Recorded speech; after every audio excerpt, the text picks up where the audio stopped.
I think what a lot of amateurs do, or guys that don't have a lot of time in race cars or anything, is they'll say, okay, well, I have understeer entry to middle, and then I have this crazy snap oversteer at the exit.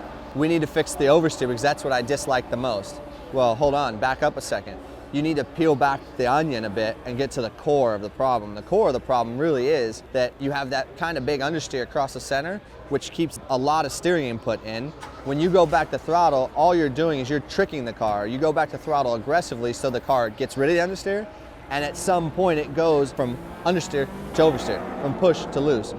A very common problem where a driver will say, I have an oversteering car, and it's because he had so much understeer in the middle of the corner. He had a lot of steering wheel into it, and finally the front catches up, makes grip, and it snaps the back of the car. You have some drivers who only feel the consequence of the problem and not really what the problem was in the first place. So for sure, if you're hard on the brakes and with a lot of lock in the wheel, and obviously the front wants to turn more than it really needs to, and then all of a sudden when you finally kind of get it to grab, then you'll throw the rear around. So that's a pretty fair statement. The understeer is a relatively comfortable situation where he's in the middle of the corner, okay, I'm not going to die, I'm not going to die, and all of a sudden the front hooks up, snaps the rear, and he thinks he's going to die. So the first thing he reports to his engineer is, I got oversteer, it's about ready to, pitch me off the racetrack. And it really started from too much understeer in the middle of the corners. I'll give you an example. We have a car that right in the middle of the corner, it's understeering. So you tend to put more steering lock because of the understeer. You're then by the apex, but not pointing the right direction. So when you go back on throttle, you still have steering lock on, and that's usually when the front kind of grips and the rear come around. Anytime I hear a guy or a kid say, I have a snap loose on exit, snap loose, something that happens really fast, is normally a reason, and that normally means that you had an understeer or a push to get across the center. A good driver can say, yeah, I've got that snap exit oversteer, but it's all coming because of the understeer in the middle.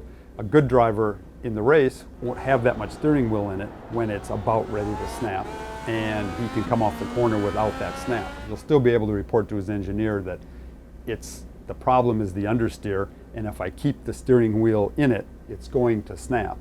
But it's important to differentiate between those two things. There's some data things that we can look at to help us with that, but it still comes down to the driver being able to identify that quickly.